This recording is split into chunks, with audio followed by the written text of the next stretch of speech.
السلام عليكم ورحمة الله وبركاته. halkan waxaan ku soo diyaariyay maanta in laba gabay ka warayaan ku bilaabaya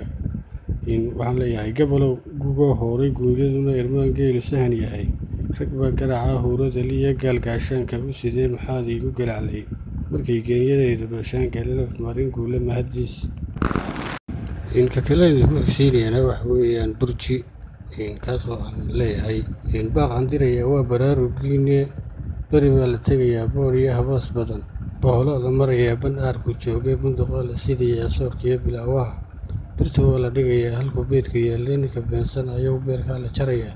boqonka iyo boodiyahee bilis sideedii kuwan baalguraayow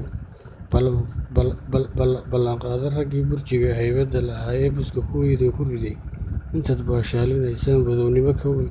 tan aad maanta joogtaane bisinkii qur-aanka iyo balbaaranaya